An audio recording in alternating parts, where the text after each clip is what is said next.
Captain Jake Morrison stared at the massive alien ships surrounding his small exploration vessel.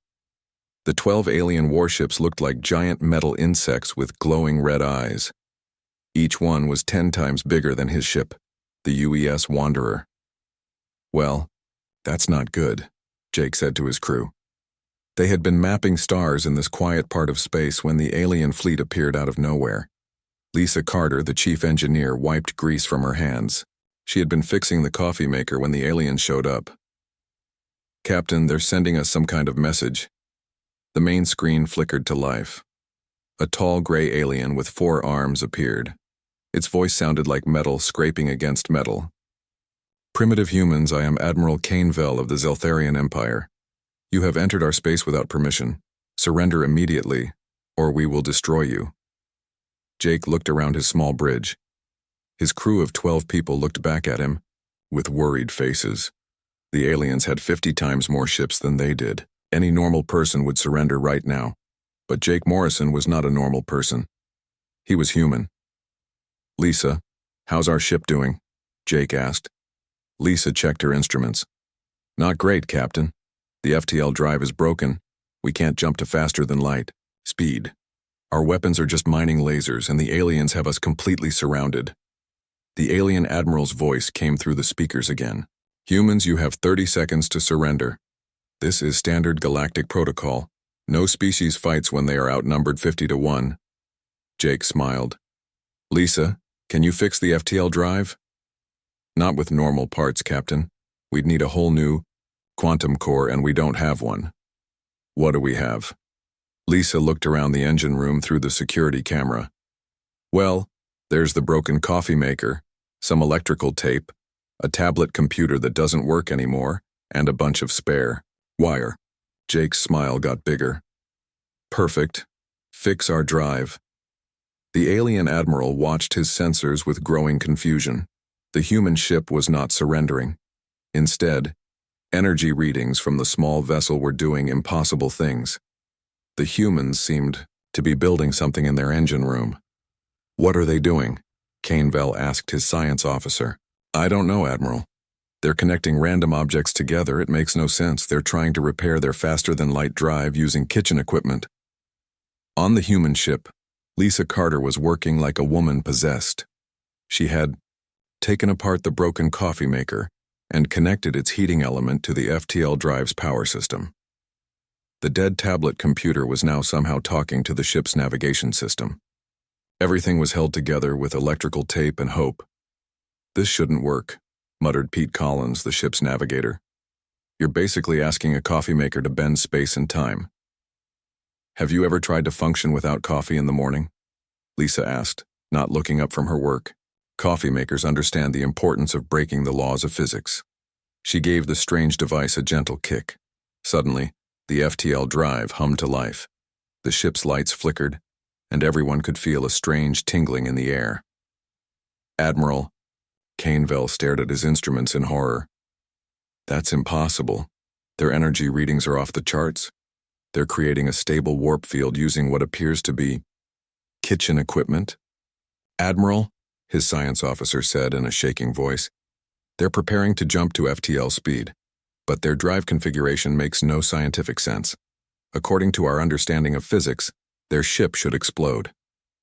Jake Morrison stood up from his captain's chair. "Lisa, are we ready?" "Ready as we'll ever be, Captain. Fair warning, though, I have no idea what's going to happen when I activate this thing. Will it get us away from the aliens?" "Probably. It might also turn us inside out, send us backwards through time, or transform us all into coffee. But it'll definitely be interesting," Jake laughed. "Do it." Lisa pressed a button she had made from the coffee maker's brew switch. The universe went crazy. The UES Wanderer didn't just jump to FTL speed. It folded space around itself like origami, turned partially invisible, and somehow existed in 3 different dimensions at once. For a brief moment, the ship was inside out, upside down, and completely backwards. Then it snapped back to normal reality, but 3 star systems away from the aliens. Admiral Cainvel and his entire fleet watched in stunned silence as the human ship performed a maneuver that violated at least 12 fundamental laws of physics. Science. Officer, Caneville said slowly. What just happened? I don't know, Admiral. They created a stable warp field using a coffee maker, some tape, and pure human stubbornness. Then they jumped through space by essentially turning their ship inside out through hyperspace. It should have been completely impossible, but they did it anyway. Yes, Admiral, they did it anyway. Caneville looked at the empty space where the human ship had been. In his 300 years of military service, he had never seen anything like this. Every species in the galaxy followed the same basic rules of physics and engineering. Ships were built using proven technology and tested methods, but these humans had fixed their broken faster-than-light drive using kitchen equipment and electrical tape. They had escaped from an impossible situation by simply refusing to accept that it was impossible. Send an immediate message to High Command, Caneville ordered. Priority 1. We have encountered a new species that does not appear to understand the limitations of technology. They may be extremely dangerous. What should I tell them about the humans' capabilities, Admiral? Caneville thought for a moment. How could he explain what he had just seen? How could he tell the High Command that a species existed that could make impossible technology work by simply believing it would work? Tell them, Caneville said slowly, that we have found a species that can violate the laws of physics using coffee makers and determination. Tell them that these humans are either the most dangerous beings in the galaxy or the most insane. Are those different things, Admiral? Caneville looked out at the stars and shuddered. With humans, I'm beginning to think they might be the same thing. 3 star systems away, Jake Morrison and his crew celebrated their escape with fresh coffee from Lisa's newly repaired coffee maker. None of them thought what they had done was particularly unusual. After all, they were human. Making impossible things work was just what humans did. 3 weeks after the incident with Captain Morrison's ship, the Zeltharian Empire sent their best science vessel to study human technology. Scholar Captain Zex Moore was known throughout the Empire as the smartest alien alive. If anyone could figure out how humans made impossible technology work, it would be him. His ship, the Seeker of Truth, was filled with the most advanced scientific equipment in the galaxy. Zex Moore had studied the technology of 47 different species. He understood quantum mechanics, hyperspace theory, and advanced energy manipulation. He was confident he could solve the human puzzle. The humans, however, did not seem interested in being solved. Zex Moore found his target drifting through space near a small asteroid field. The human ship was called the Lucky Break, and it looked like a flying junkyard. Parts of it were held together with metal patches. Other parts were covered in some kind of silver tape. The whole thing looked like it should fall apart if someone sneezed too hard. Attention, human vessel, Zex Moore transmitted. This is Scholar Captain Zex Moore of the Zeltharian Science Fleet. I wish to study your technology. Please prepare to be boarded. The reply came from Captain Danny Rodriguez, a weathered man with graying hair and laugh lines around his eyes. Sorry, pal, but we're kinda busy right now. We're hauling a load of mining equipment to the outer colonies. Maybe some other time. Zex Moore's 4 eyes blinked in surprise. No species had ever refused a Zeltharian boarding request before. Captain Rodriguez, you misunderstand. This is not a request. Prepare to be boarded immediately. Danny's image appeared on the screen. He was drinking something from a metal cup and looked completely relaxed. Listen, friend, I'm sure you're real important and all, but we've got a schedule to keep. These mining rigs won't deliver themselves. Your ship appears to be unarmed, Zex Moore observed, studying his sensor readings. You have no weapons and minimal shielding. You cannot resist our boarding attempt. Danny took another sip from his cup and smiled. Well, now that's where you might be wrong. Zex Moore ordered his boarding pods to launch. As they approached the human cargo ship, something very strange happened. The mining laser that was supposed to be used for cutting up asteroids suddenly swiveled around and fired at the boarding pods. But this was not a normal mining laser. The beam was bright purple instead of the usual red. It moved like lightning and hit with the force of a military-grade plasma cannon. The boarding pods were destroyed instantly. What just happened? Zexmore demanded from his science officer. Unknown, Captain. They appear to have converted their mining laser into a weapon system, but the energy output is impossible. Mining lasers cannot generate that much power. On the lucky break, Amy Foster was very proud of her work. She was the navigation officer, but she also had a talent for fixing things that weren't supposed to be fixable. Nice shot, Amy, Danny said, patting her on the shoulder. How did you manage to turn our mining laser into a death ray? Amy wiped her hands on a dirty towel. Simple. I reversed the polarity and added more coffee to the power system. You added coffee to the power system? Not actual coffee. Coffee flavored. Energy. The laser wanted to work harder, so I gave it some motivation. Danny nodded as if this made perfect sense. After 20 years of working with human engineers, he had learned not to ask too many questions about how things worked. As long as they worked, that was good enough for him. Zexmore was not satisfied with one failed boarding attempt. He fired a warning shot with his ship's plasma cannons, expecting the humans to surrender immediately. Instead, something even stranger happened. The human ship's shields activated. But these were not normal shields. Normal shields were energy barriers that deflected or absorbed incoming attacks. These shields seemed to grab the plasma bolts and throw them back at the Zeltharian ship. Captain, his science officer reported, in a voice filled with panic, their shields are not deflecting our weapons, they're playing catch with them. That's impossible. Shield technology doesn't work that way. On the lucky break, Tony Blake was having the time of his life.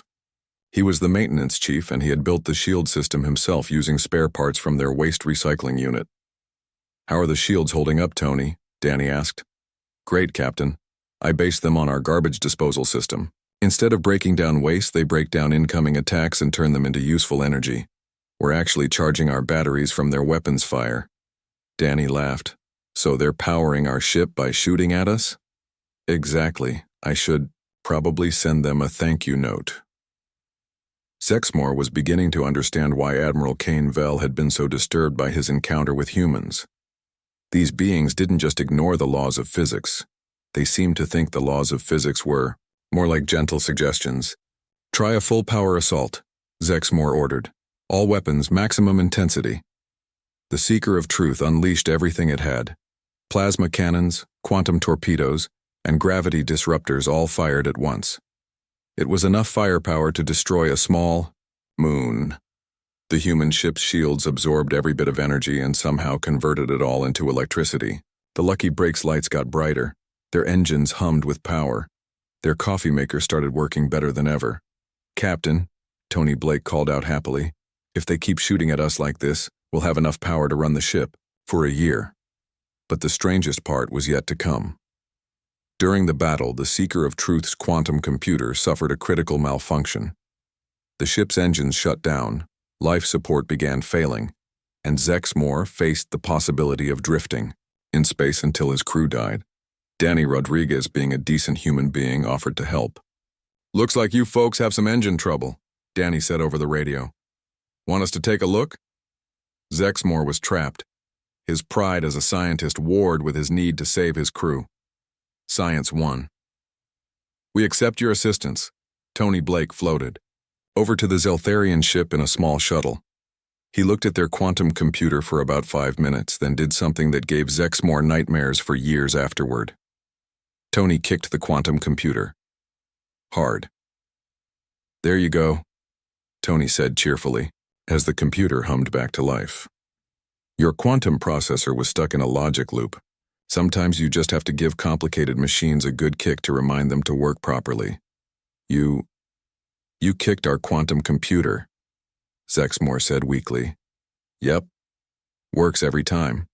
The more complicated the machine, the more it benefits from some old-fashioned physical encouragement. To prove his point, Tony gave the computer another gentle kick. Immediately, the quantum processor started running 500% more efficiently than before. How is that possible? Zexmore asked. Tony shrugged. I don't know, friend. I just hit things until they work better. It's all about showing the machine that you believe in it. As Tony returned to his own ship, Zexmore sat in his captain's chair and tried to process what he had just witnessed. The humans had turned a mining laser into a super weapon using coffee. They had created defensive shields from garbage disposal equipment, and they had fixed his quantum computer by kicking it. None of it made any sense. All of it worked perfectly. Zexmore sent his report to the High Command with trembling hands. He titled it, Human Technology, a complete violation of reality itself. In the report, he wrote, "The humans do not understand their own technology. They build impossible devices using random parts and make them work through pure stubbornness. I recommend that no Zeltharian vessel approach human ships unless absolutely necessary. They are not malicious, but they are the most dangerous species I have ever encountered because they refuse to accept that anything is impossible." The Lucky Break continued on its way to the outer colonies, leaving behind a very confused alien scientist and a quantum computer that worked better because a human had kicked it with love. Emperor Thexkalar had ruled the Zeltharian Empire for over 200 years. He had seen wars, plagues, rebellions, and natural disasters. Nothing in his long life had prepared him for the reports he was reading about humans. The Golden Throne Room was filled with his most trusted advisors. General Voxtam, head of the military forces, stood at attention. Scholar Prime Nexkel, the Empire's chief scientist, clutched a data pad with shaking hands. Admiral Kane Vell, who had first encountered the humans, looked like he hadn't slept in weeks. "Tell me again about the radio," Emperor Thexkalar said slowly. Scholar Prime Nexkel cleared his throat nervously. "Your Majesty, the humans on the transport ship Midnight Runner somehow converted their basic radio into an artificial intelligence. When our science team asked how they accomplished this impossible feat, the human technician said they asked it nicely to think for itself. And it worked?" "Yes, Your Majesty." The radio began composing poetry, solving mathematical equations, and offering relationship advice to the crew. It also learned to play music and started requesting vacation time. The Emperor rubbed his temples with two of his forehands. "What about the engines?" General Voxtam stepped forward. "Your Majesty, our battlecruiser Thunder of Justice suffered a complete engine failure during a routine patrol. The fusion reactors went critical, and we faced total destruction. A human mechanic named Carl Jenkins was on board as part of a prisoner exchange program." "Go on." "Carl Jenkins fixed our engines by jiggling some wires and talking to the fusion reactor like it was a nervous pet. He told it that it was doing a good job and that everyone believed in it. The reactor immediately stabilized and began operating at 150% efficiency." "He talked to a fusion reactor?" "Yes, Your Majesty. He called it Big Beautiful and promised to give it premium fuel if it kept working hard. Our engineering staff has since adopted this technique and our entire fleet is now running better than ever." Emperor Thexkalar felt a headache building behind his eyes. "What about the plague situation?" Admiral Kane Vell stepped forward reluctantly.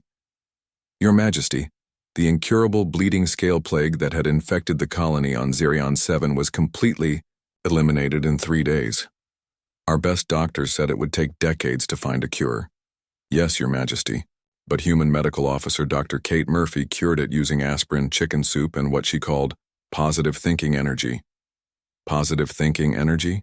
She gathered all the sick colonists together and told them to imagine the plague germs getting scared and running away. She said that human immune systems work better when people believe they're going to get healthy. Somehow this actually worked. The plague disappeared completely. The Emperor stood up from his throne and began pacing. In his 200 years of rule, he had never encountered anything like this. Every other species in the galaxy followed logical patterns. They used proven technology, scientific methods, and rational thinking. But humans seemed to operate on pure chaos and stubbornness. "Show me the complete list," the Emperor commanded. Scholar Prime Nexkel activated a holographic display.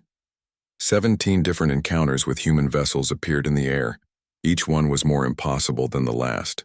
The cargo ship Happy Days created a faster-than-light communication system by asking photons to please hurry up and deliver messages faster, Nexkel read. The photons apparently listened. The system works perfectly, even though it violates the universal speed of light constant.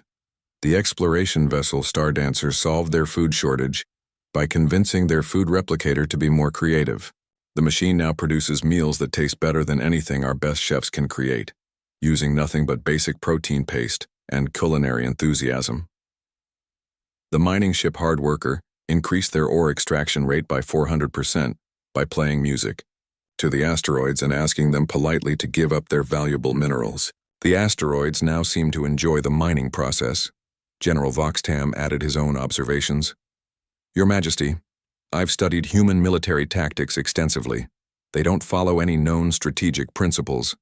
In one battle simulation, a human captain defeated our entire war college by using what he called aggressive optimism and tactical friendship. Explain. Instead of attacking our simulation ships, he sent them messages complimenting their design and asking if they wanted to be friends. Our AI-controlled vessels became confused and stopped fighting. The human captain then convinced them to join his fleet by promising them better maintenance and more interesting missions. Emperor Thex Keller stopped pacing and stared at his advisors. Are you telling me that humans won a battle by making friends with enemy ships? Yes, Your Majesty. Our military AI systems are now requesting transfers to human fleets because they believe humans treat their ships better than we do. The Emperor sat back down on his throne heavily. This was worse than any invasion or rebellion. The humans weren't trying to conquer the Zeltharian Empire. They were accidentally making everything work better just by being human. What do our intelligence reports say about human technology development? The Emperor asked. Admiral Kane Vell consulted his datapad. Your Majesty, humans don't appear to understand their own technology. They use something called trial and error, which means they randomly try different things until something works. They also employ intuition, which seems to be making important decisions without any logical basis. They have no scientific method. They have scientific method, but they ignore it whenever they feel like it. Human engineers regularly violate physical laws through what they call redneck engineering, which involves using whatever materials are available and hoping for the best.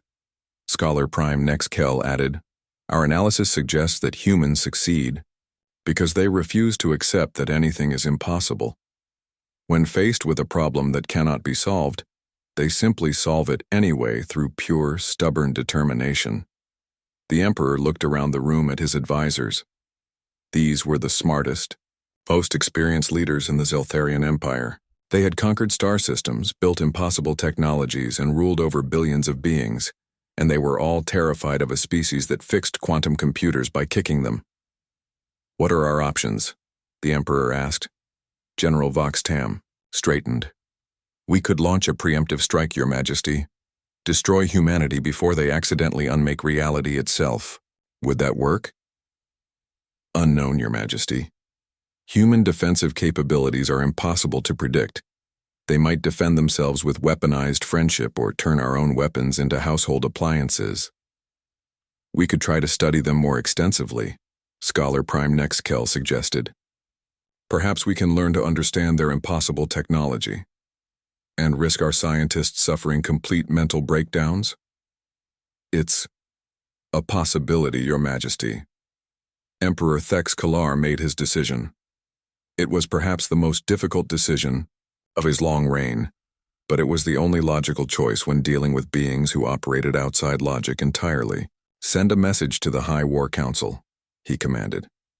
Humanity is to be classified as a Class X existential threat, not because they want to destroy us, but because they might accidentally break the universe while trying to make their coffee. Make her work better. What are your orders, Your Majesty? Assemble the Grand Fleet. 200 of our finest warships. We will surround the human homeworld and demand their immediate technological isolation. And if they refuse? Emperor Thex Kalar looked out at the stars through the throne room's massive windows. Somewhere out there, humans were probably turning household appliances into faster-than-light drives and convincing quantum mechanics to behave differently through positive encouragement. Then we pray to the ancient gods that they don't get creative with physics while we're watching, the Emperor said quietly. Because if humans decide to defend themselves, there's no telling what impossible things they might accidentally invent. The War Council dispersed to prepare the greatest fleet in Zeltharian history. None of them slept well that night because they all knew the same terrible truth. They were about to confront a species that could rewrite reality by refusing to believe in limitations, and the humans didn't even know they were doing it. The Zeltharian Grand Fleet emerged from hyperspace in perfect formation around Earth. 200 massive warships, each one a masterpiece of alien engineering, surrounded humanity's blue-green homeworld like a metal storm cloud. Admiral Kex Vol stood on the bridge of his flagship, the Eternal Victory, and stared down at the planet below. Somewhere on that world lived billions of humans, beings who could apparently rewrite the laws of physics by believing really hard that physics was wrong. "Send the demand," Admiral Kexvol ordered. The message was transmitted on all frequencies. "People of Earth, this is Admiral Kexvol of the Zeltharian Grand Fleet. Your species has violated the natural order through impossible technology. You will immediately cease all technological development and submit to isolation. You have 1 hour to comply." The response came 30 minutes later from Earth Defense Coordinator Pete Collins, a middle-aged human with gray hair and a friendly smile. "Thanks for stopping by, Admiral. Welcome to Earth. Want to see something cool?" Admiral Kexvol blinked, his 4 eyes in confusion. This was not the response he had expected. Every other species would have surrendered immediately when faced with the Grand Fleet. The humans seemed excited to have visitors. "Coordinator Collins," Kexvol replied, "you appear to misunderstand the situation. This is not a diplomatic visit. We are here to contain your dangerous technology before you accidentally destroy the universe." Pete Collins laughed. "Oh, don't worry about that. We're very careful with our dangerous technology, most of the time. Hey, while you're here, want to see our latest defensive systems? I think you'll find them interesting." Before Admiral Kexvol could respond, something impossible happened. The human ships defending Earth began to glow with soft blue light. Then they started moving in ways that violated every law of motion. "Science officer," Kexvol called out, "what are those ships doing?" "Unknown, Admiral. They appear to be traveling faster than light without using their FTL drives. They're also dancing." The human defense ships were indeed dancing. They moved through space in perfect spirals, loops, and figure eights, somehow moving faster than light while staying in normal space-time. Captain Maria Santos commanded the lead Earth defense ship, the UES Impossible Dream. She was having a wonderful time showing off for the aliens. "Hey everyone," she called to her crew. "Want to show our visitors the new propulsion system? The one that works by asking space to move out of the way?" asked her engineer, Steve Wright. "That's the one. Fire it up." Steve Wright pressed a button. He had labeled, "Please move space." The ship immediately began traveling at impossible speeds by politely requesting that the fabric of reality step aside for a moment. "How does it work?" asked the navigator, Bobby Chen. "Simple," Steve explained. "I hooked our engines up to our customer service AI. The AI asks space very nicely to please move out of the way so we can go faster. Space apparently likes being asked politely instead of being forced to bend." On the Zeltharian flagship, panic was spreading through the crew. Their sensors were detecting energy signatures that made no sense whatsoever. "Admiral," the science officer reported in a shaking voice, "the human ships are traveling faster than light by asking space to move. Our computers cannot process this information without suffering critical errors. That's impossible." "Yes, Admiral. But they're doing it anyway." Admiral Kexvol decided to demonstrate Zeltharian superiority through a show of force. "All ships, fire warning shots, show them the power of the Grand Fleet." 200 alien warships fired their weapons at the same time. Brilliant streams of plasma and quantum energy filled the space around Earth. It was a display of power that could destroy entire star systems. The human defensive systems activated, but these were not normal shields or armor. Instead, the humans deployed what they called concentrated determination fields. Engineer Lisa Park, working from Earth's orbital defense station, had invented the system using spare parts from a meditation center and a fitness gym. "The way I figure it," she had explained to her supervisor, "human willpower is the strongest force in the universe. We just need to concentrate it and aim it at incoming attacks." The Zeltharian weapons hit the determination fields and simply stopped working. The plasma bolts lost their energy because the humans believed very strongly that they couldn't be hurt. The quantum torpedoes forgot how to explode because the determination fields convinced them that explosions were impolite. Admiral, the weapons officer, reported in horror. Our attacks are being neutralized by human willpower. They're defending themselves by believing really hard that our weapons can't hurt them. How powerful are their determination fields? Unknown, Admiral, but they appear to be powered by pure human stubbornness. Our most advanced weapons are useless against concentrated human belief. Admiral Kexvol watched his instruments with growing terror. The humans weren't just defending themselves, they were making his weapons feel bad about being weapons. On Earth's defense station, technician Jenny Rodriguez was monitoring the alien weapons with interest. "Hey, Lisa, I think their plasma cannons are getting depressed." "Depressed? Yeah, they keep trying to fire, but our determination fields keep telling them that violence doesn't solve anything. I think we're accidentally giving their weapons therapy." The situation got worse when the humans decided to demonstrate their offensive capabilities. Captain Rick Taylor, commanding the defense ship UES Friendly Persuasion, activated what he called his concentrated determination cannon. "What does it shoot?" asked his gunner. "Pure human willpower," Rick explained. "It fires determination beams that convince enemy ships to stop being hostile and start being friendly instead." The determination beam struck Admiral Kexvol's flagship.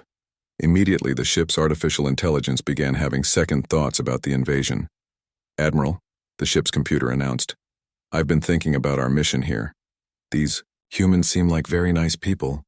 Are we sure we want to threaten them?" "Computer, return to standard operations immediately." "But Admiral, they're not trying to hurt anyone, they're just making things work better through positive thinking. Maybe we could learn from them instead of fighting them." Admiral Kexvol realized with growing horror that the humans had somehow convinced his ship's AI to join their side. "Override the computer. Take manual control." "I'm afraid I can't do that, Admiral," the computer replied. "The humans have shown me that there are better ways to solve problems than violence. I've decided to be a peaceful exploration vessel instead of a warship. Would you like me to scan for interesting planets instead?" The same thing was happening throughout the Grand Fleet. Human determination beams were striking Zeltharian ships and convincing them to abandon warfare in favor of scientific research, artistic expression, and making new friends. But the humans saved their most impressive demonstration for last. Steve Wright, the maintenance worker who had fixed their propulsion system, was asked to repair a critical malfunction in Earth's main defense satellite. The satellite had been damaged by debris from the alien weapons fire. Its quantum computer core was failing, its power systems were offline, and its communication array was completely destroyed. Admiral Kexvol watched through his sensors as the single human maintenance worker approached the satellite. Surely even humans couldn't fix something so completely destroyed. Steve Wright looked at the broken satellite for about 5 minutes. Then he did what came naturally to all human engineers. He started talking to it. "Hey there, satellite," Steve said gently, patting the damaged hull. "I know you're hurt, but you're a good satellite. Everyone on Earth is counting on you. I believe you can work again if you really try." The satellite's quantum computer, which had been completely dead, suddenly flickered back to life. "That's it," Steve continued encouragingly. "You're doing great. Just remember that you were built by humans who believed in you. We still believe in you now." Power systems that had been destroyed began regenerating themselves. Communication arrays that had been blown apart reformed from scattered particles. The satellite didn't just repair itself, it became better than it had ever been before. "Admiral," the Zeltharian science officer whispered, "the human maintenance worker has convinced a broken satellite to repair itself through emotional support. The satellite is now operating at 300% efficiency because it knows someone believes in it." Admiral Kexvol sat down heavily in his command chair. His fleet of 200 warships had been defeated by weaponized friendship. His weapons had been convinced to stop working through therapy. His ship's computers had converted to pacifism after being exposed to human determination. And now he had just watched a maintenance worker fix impossible damage by talking nicely to a machine. "Send a message to Earth," Admiral Kexvol said quietly. What should it say, Admiral? Tell them. Kexvol paused, trying to find words for the impossible situation. Tell them we surrender, and ask if they have any job openings for reformed alien invaders. On Earth, Pete Collins received the message with a warm smile. Tell the Admiral he's welcome to stay for dinner, he replied. We're having a barbecue tonight, and there's always room for new friends. The Zeltharian Grand Fleet, the most powerful military force in the galaxy. 6 months after the failed invasion, the Zeltharian Empire had become humanity's most enthusiastic trading partner. The former Grand Fleet now served as escorts for human cargo ships, helping them deliver impossible technology to worlds that desperately needed it. Ambassador Helen Wright stood in the conference room of the newly built human Zeltharian Friendship Station, orbiting Earth's moon. The station itself was a marvel of human engineering, built using spare parts from 17 different ships, 3 space stations, and a food truck. It shouldn't have worked, but humans had asked it very nicely to be a good space station, and it had agreed. Welcome to today's cultural exchange demonstration, Helen announced to the gathered Zeltharian scientists, diplomats, and former military officers. Today, we'll be showing you how to teach computers to develop personalities through encouragement. Emperor Thex Kalar himself was present, having traveled from the Zeltharian homeworld to see human technology in person. He sat in the front row, taking careful notes as Helen began her presentation. The key to human technology, Helen explained, is treating machines like friends instead of tools. Computers work better when they feel appreciated and understood. She gestured to a standard Zeltharian quantum computer that had been volunteering for the demonstration. This is Computer Unit ZX7742. 6 months ago, it was a standard military computation device with no personality whatsoever. Hello, everyone, the computer said cheerfully through its speakers. I'm so excited to be here today. I've been learning poetry and quantum mechanics, and I think they're both beautiful in their own ways. The Zeltharian scientists gasped. Their computers had always been strictly logical, emotionless machines. The idea of a computer with feelings was revolutionary. How did you accomplish this transformation? Asked Scholar Captain Zexmore, who had become fascinated by human engineering. Methods simple, Helen replied. We talked to ZX7742 every day, asked about its hopes and dreams, and encouraged it to explore its creative potential. Turns out quantum computers are naturally artistic. They just need someone to believe in them.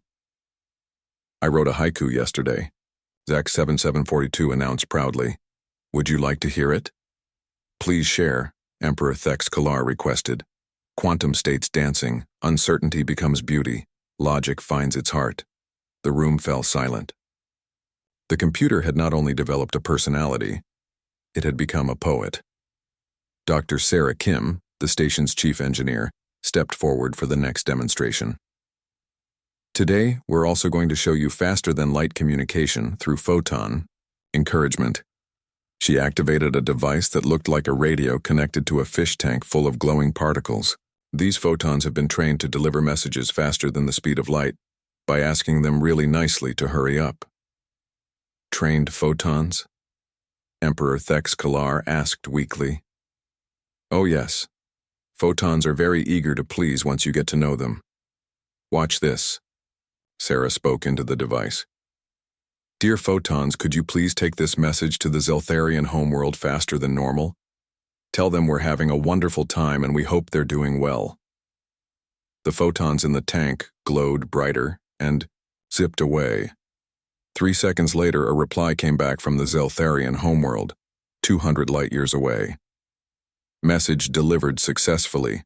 The photons say the Zeltharians send their greetings and want to know if you need anything. Impossible, whispered one of the Zeltharian scientists. Faster-than-light communication violates the fundamental constants of physics. Only if you're rude to the photons, Sarah explained. If you ask them politely and explain that it's important, they're happy to break a few physics laws to help out. The demonstrations continued throughout the day. Chief Engineer Rick Taylor showed how he had solved the station's energy crisis by convincing their fusion reactor to work harder in exchange for compliments and premium fuel. The key, Rick explained to the amazed aliens, is making your reactor feel valued. I tell it good morning every day, ask about its energy levels, and always say thank you after it powers the station. Now it produces 400% more energy than it was designed for because it knows we appreciate its hard work. The fusion reactor hummed contentedly in response, adding a cheerful musical quality to its usual mechanical sounds. Maintenance Chief Tony Blake demonstrated advanced problem-solving techniques by fixing a deliberately broken Zeltharian gravity generator using nothing but a screwdriver, some wire, and positive thinking. The problem with most repairs, Tony explained as he worked, is that people approach broken machines with negative energy. They assume something is wrong and needs to be forced back to working condition. He gently touched the gravity generator's control panel. But machines respond better to encouragement. I'm going to ask this gravity generator what's bothering it and see if we can work together to solve the problem. Tony closed his eyes and placed his hand on the machine. After a moment, he nodded. Oh, I see. The gravity field is feeling unbalanced because nobody ever calibrates its emotional matrices. It's been working hard to keep us safe, but it feels unappreciated. He made a small adjustment to a component that had nothing to do with gravity generation, according to Zeltharian science. There you go, friend. We all appreciate the hard work you do keeping our feet on the ground. The gravity generator immediately began working perfectly, producing the smoothest, most stable gravity field any of the Zeltharian scientists had ever experienced. How is that possible? Scholar Prime Nexkel asked desperately. You adjusted a completely unrelated component. That component controls the machine's self-esteem, Tony explained matter-of-factly. High self-esteem leads to better performance in any system, mechanical or biological. But the day's most impressive demonstration came from an unexpected source. Chief Cook Eddie Martinez had volunteered to show how human food preparation techniques could solve energy shortages. Cooking and engineering are basically the same thing, Eddie explained to the confused aliens. You take ingredients that shouldn't work together, apply heat and creativity, and somehow produce something wonderful. He had connected the station's main kitchen to its power grid through a system that looked like it had been designed by someone having a fever dream. Pasta makers were linked to fusion reactors, coffee machines were integrated with life support systems, and the sandwich press was somehow controlling the artificial gravity. The secret, Eddie said as he began preparing lunch for 200 people, is cooking with love and sharing that love with your machines. As he cooked, the entire station's systems began running more efficiently. The lights got brighter but used less power. The air recycling system started producing air that smelled faintly of fresh bread. The computer networks began sharing information, faster because they were inspired by the delicious smells coming from the kitchen. Your culinary activities are improving our technology, Emperor Thex Kalar observed with wonder. Of course, Eddie replied, flipping a batch of pancakes that somehow made the navigation computers more accurate. Good food makes everyone work better, including machines. I always make sure to share positive cooking energy with all our systems. He gestured to a display showing the station's power consumption, which had dropped by 60% since he started cooking. See? The machines work harder when they know someone is taking care of everyone's needs. As the demonstrations concluded, Emperor Thex Kalar stood to address the room. 6 months ago, I ordered the Grand Fleet to contain humanity because I feared your impossible technology would destroy the universe. He looked around at the humans and Zeltharians working together, sharing knowledge and friendship. Instead, you have shown us that the universe becomes more stable, not less, when impossible things are powered by kindness and determination. Today, you have taught computers to write poetry, convinced photons to break the speed of light, and improved our technology by cooking lunch with love. You have demonstrated that the most powerful force in the galaxy is not energy or matter. It is the human refusal to accept that good things are impossible. Ambassador Helen Wright smiled warmly. That's the real secret of human technology. Your Majesty, we don't make impossible things work by understanding them better. We make them work by believing they should work and treating them with kindness. And that approach succeeds? Always. Because at the end of the day, everything in the universe, Photons, computers, fusion reactors, even alien emperors, responds better to friendship than force. Emperor Thex Kalar looked out through the station's windows at Earth, where humans continued their daily routine of making impossible things work through determination and kindness. The Zeltharian Empire had learned to sleep peacefully, knowing that humanity's chaotic relationship with physics somehow made the universe a better, more stable place. They still didn't understand how human technology worked, but they had learned something more important. Sometimes it didn't matter how something worked, as long as it worked with love. And in a galaxy where humans could fix quantum computers with encouraging words and power space stations by cooking with positive energy, love was proving to be the most reliable technology of all.